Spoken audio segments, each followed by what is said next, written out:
अस्सलाम वालेकुम प्यारे बच्चों। तो आज हम यहाँ चौथी जमात का ईवीएस का सबक नंबर 16 और सबक का नाम है दिन और रात। तो यहाँ पे आप तस्वीर देखिए। तलत रोज सुबह 6:45 बेदार होती है। 6:45 इसकी घड़ी में देखिए, टाइम भी आप देख सकते हो। 6:45 रोज उठ जाती है और शाम को क्या करती है। तो दोनों तस्वीर में क्या फर्क है, ये फर्क किस लिए हुए हैं। और यहाँ देखो 6:45 शाम भी हो रही है, लाइट जल रही है यहाँ पे ये वाली तस्वीर में। क्यों ऐसा फर्क हो रहा है? 6:45 सुबह हो रही है, 7:15 शाम की। ये दोनों दिन और रात की तस्वीर है। हम जमीन पर रहते हैं, जमीन को सूरज से रोशनी मिलती है। जमीन की शक्ल किसी बड़ी गेंद की तरह गोल है, इसलिए सूरज की रोशनी पूरी जमीन पर नहीं पहुंचती। आधी जमीन पर रोशनी होती है और आधी जमीन पर अंधेरा होता है। जिस हिस्से पर सूरज की रोशनी पड़ती है वहां दिन होता है और जिस हिस्से पर सूरज की रोशनी नहीं पड़ती वहां अंधेरा होता है, उसे रात कहते हैं। अब दिन और रात का खेल हम रोजाना देखते हैं। दिन के बाद रात आती है और रात के बाद दोबारा दिन आ जाता है। ये चक्कर बगैर रुके जारी रहता है। इसकी क्या वजह हो सकती है? अब लट्टू जिस तरह अपने गिर्द घूमता है उसी तरह जमीन गोल घूमती है। आप यहाँ पे देखो ये किस तरह से घूम रहा है। तो जितना रोशनी की तरफ हिस्सा है वो उजाला है ना, दिन दिख रहा है, और इस तरफ अंधेरा है तो ये रात दिख रही है। इसको गौर से देखो और यहाँ पे मैं जो पढ़ रही हूँ सुनो। इसके लिए सूरज की रोशनी में आने वाला हिस्सा जो है वो कुछ देर में अंधेरे में जाता है और अंधेरा हिस्सा आहिस्ता आहिस्ता रोशनी में आता है। यानी जहाँ दिन है वहाँ कुछ वक्त के बाद रात होती है और जहाँ रात है कुछ वक्त के बाद वहाँ पे दिन होता है। क्या आप जानते हो सूरज सुबह मशरिक से निकलता है और मगरिब की जानिब सरकता जाता है। शाम में वो मगरिब में डूबता है और हमें ये महसूस होता है कि सूरज जमीन के गिर्द चक्कर लगाता है, लेकिन ये सिर्फ हमारा वहम है। हकीकत में जमीन अपने गिर्द घूमती है, इसलिए जमीन पर दिन और रात होते हैं। जमीन का खुद अपने गिर्द घूमना क्या कहलाता है? जमीन की गर्दिश कहलाता है। यहाँ पे आप देख रहे हो ये अपनी जगह पे ही ऐसे ऐसे घूमता रहता है ना, इस तरह से ये घूमता रहता है ना। तो ये इस तरह इसको जमीन की गर्दिश कहलाते हैं। इस तरह जमीन भी घूमती है। एक दिन में 24 घंटे होते हैं और दिन, लेकिन क्या रोजाना 12 घंटे का दिन और 12 घंटे की रात होती है? नहीं, रोजाना तो ऐसा नहीं होता। अगर ऐसा होता तो रोज सुबह सूरज 6 बजे निकलता और शाम में 6 बजे गुरूब हो जाता। हकीकत में ये क्या होता है और हम ये देखेंगे। आइए ये करके देखते हैं कि कुछ कैलेंडरों यानी तकवीम में तुलुए आफ्ताब और गुरूबे आफ्ताब का वक्त लिखा होता है। ऐसा कैलेंडर लीजिए और इसका इस्तेमाल करके जदुल मुकम्मल करिए। तो ये मैं आपको सवाल जवाब पे दूंगी ताकि आप इसे हल कर सको। तो आपको क्या मालूम हुआ? नवंबर महीने में तुलु आफ्ताब में बतदरीज देर होती जाती है और गुरूब आफ्ताब में बतदरीज जल्दी होता जाता है। तो मई महीने में तुलु आफ्ताब बतदरीज जल्दी होता है और गुरूब जो है वो ताखिर से होता है, यानी देर से होता है। इससे क्या जाहिर होता है? यानी नवंबर महीने में दिन जो है वो छोटा होता है और रात जो है वो बड़ी होती है। मई महीने में दिन क्या होता है? बड़ा होता है और रात जो है वो छोटी होती है। तो अब हमें यकीन हो गया कि हर रोज दिन 12 घंटे और रात 12 घंटे की नहीं होती है ना बच्चों। समझा ना आपको? क्या आप जानते हो कि 12 घंटों का दिन और 12 घंटों की रात, ऐसी सूरत हमें 21 मार्च से 22 सितंबर इन 2 तारीखों में नजर आता है। यानी ये जो 12-12 घंटे के दिन रात होते हैं ना, वो हमें सिर्फ 2 तारीख में मिलता है, एक 21 मार्च और 22 सितंबर को। ठीक है, याद रखिएगा। अब 21 मार्च को 12 घंटे का दिन और 12 घंटे की रात होती है। इसके बाद बतदरीज दिन बड़ा होता जाता है और रात छोटी होती जाती है। ऐसा 21 जून तक चलता रहता है। अब 21 जून को हमारे यहाँ सबसे बड़ा दिन और सबसे छोटी रात होती है। देखो 21 जून को भी कुछ स्पेशल हो रहा है और 21 जून से दिन छोटा होता जाता है और रात जो है वो बड़ी होती जाती है। अब ऐसा 22 सितंबर तक होता है। फिर एक बार 22 सितंबर को 12 घंटे का दिन और 12 घंटे की रात होती है। इसके बाद बतदरीज दिन छोटा होता जाता है और रात बड़ी होती जाती है। ऐसा 22 दिसंबर तक होता है और 22 दिसंबर को हमारे यहाँ सबसे छोटा दिन और सबसे बड़ी रात होती है। 22 दिसंबर कभी नोट करिएगा। अब 22 दिसंबर से दिन बड़ा होता जाता है और रात छोटी होती जाती है। इस तरह 21 मार्च तक यही दौर दोबारा नए सिरे से शुरू हो जाता है। इस बात का ख्याल रहे कि दर्जे बाला तारीखों में तब्दीली भी मुमकिन है। तब्दीली कभी कभी हो सकती है, जैसा कि कहा जा रहा है वैसा नहीं होगा। क्या आप जानते हैं जिस अरसे में दिन बड़ा और रात छोटी होती है उसी अरसे में मौसम गर्मा आता है। ठीक है, तो मौसम गर्मा में ये दोनों तरह से होता है, लेकिन जब अरसे में दिन छोटा होता है और रात बड़ी होती है ना, उस अरसे में मौसम कैसा होता है, सरमा होता है। तो हमने क्या सीखा, सूरज की रोशनी पूरी जमीन पर एक ही वक्त में नहीं पहुंचती, इसीलिए आधी जमीन पर रोशनी होती है जबकि आधी जमीन पर अंधेरा होता है।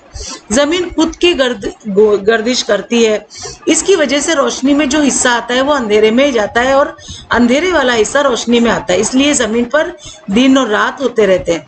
अब दिन के 24 घंटों में से 12 घंटों का दिन और 12 घंटों की रात, ऐसी सूरत हमें 21 मार्च से 22 सितंबर के दौरान तारीखों में नजर आती है।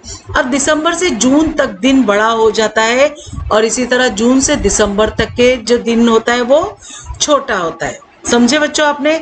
इसे हमेशा जहन में रखिए कि दिन का छोटा बड़ा होना और मौसम बदलने में ताल्लुक होता है। जैसे जैसे मौसम होता है वैसे वैसे दिन बड़ा छोटा होता है, जैसे जैसे दिन रात बदलते हैं वैसे वैसे मौसम की भी तब्दीली के हिसाब से ये होता है, ये यहाँ कहा जा रहा है। तो ये सबक हमारा मुकम्मल हुआ। तो चलिए बच्चों मश्क पूरा कर लेते हैं, और इसके लिए मैं जाऊंगी यहाँ पर मश्क की स्लाइड पर और ले लूंगी पेन। आप भी फटाफट से नोटबुक ले लीजिए और सवाल जवाब जो मैं बता रही हूँ उसे नोट करते जाइए। तो यहाँ पर देखिए चौथी जमात का ईवीएस का सबक का नंबर 16 और सबक का नाम है दिन और रात। तो दिन और रात कैसे होते हैं, अलिफ में सवाल है कि आइए दिमाग पर जोर दें। पहला है कि अमावस को चांद आसमान में होता है। ठीक है, अमावस को चांद जो है वो आसमान में होता है लेकिन नजर नहीं आता, इसकी क्या वजह हो सकती है? तो जवाब है कि चांद जमीन का एक चक्कर 28 दिनों में पूरा करता है और 15 दिन चांद जमीन की दूसरी तरफ होता है।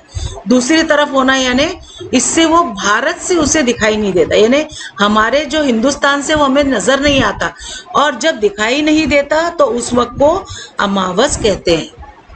दूसरा सवाल है कि गर्मा की बनिस्बत सरमा में, यानी गर्मी के मौसम के बजाय सर्दी के मौसम में परिंदे जो है घोंसलों में जल्दी वापस क्यों आ जाते हैं? तो जवाब है कि सर्दियों में दिन जो है वो छोटा होता है और रात जो है वो बड़ी होती है। दिन छोटा होने की वजह से परिंदे क्या होता है, अपने घोंसलों में कोहरे से बचने के लिए भी जल्दी आ जाते हैं। अब बे में हम सवाल देखेंगे कि एक जुमले में जवाब दो। पहला है जमीन पर रोशनी कहाँ से आती है? तो जवाब है कि हम जमीन पर रहते हैं, जमीन को सूरज से रोशनी मिलती है। दूसरा सवाल है कि जमीन की शक्ल कैसी है? तो जवाब है यहाँ पे कि जमीन की शक्ल किसी बड़े गेंद की तरह गोल है। तीसरा सवाल है कि दिन है ऐसा कब कहते हैं? ठीक है, तो जवाब है यहाँ पे कि जिस हिस्से पर सूरज की रोशनी पड़ती है वहां दिन होता है। चौथा और आखिरी सवाल है यहाँ पर कि रात है ऐसा कब कहते हैं? अब रात जिस हिस्से पर सूरज की रोशनी नहीं पड़ती वहां अंधेरा होता है, उसे रात कहते हैं। अब जिन में सवाल है तफसील से बयान कीजिए, यानी हमें एक बड़ा जवाब सुकून देना है। तो पहला सवाल है कि जमीन की गर्दिश किसे कहते हैं? तो जवाब है यहाँ पर कि सूरज सुबह मशरिक से निकलता है और मगरिब में जानिब वो सरकता जाता है, शाम में वो मगरिब में डूबता है। हमें ये महसूस होता है कि सूरज जमीन के गिर्द चक्कर लगाता है, लेकिन ये सिर्फ हमारा वहम है। हकीकत में जमीन अपने गिर्द घूमती है, इसलिए जमीन दिन पर रात और रात पे दिन होते रहते हैं। अब यहाँ पे जमीन का खुद अपने गिर्द घूमना जमीन की गर्दिश कहलाता है। अब दूसरा सवाल है यहाँ पर कि दिन और रात का चक्कर किसे कहते हैं? तो यहाँ पर देखिए जवाब है कि लट्टू जिस तरह अपने गिर्द घूमता है इसी तरह जमीन गोल घूमती है, इसलिए सूरज की रोशनी में आने वाला हिस्सा कुछ देर में अंधेरे में चला जाता है और अंधेरा हिस्सा आहिस्ता आहिस्ता रोशनी में आता है।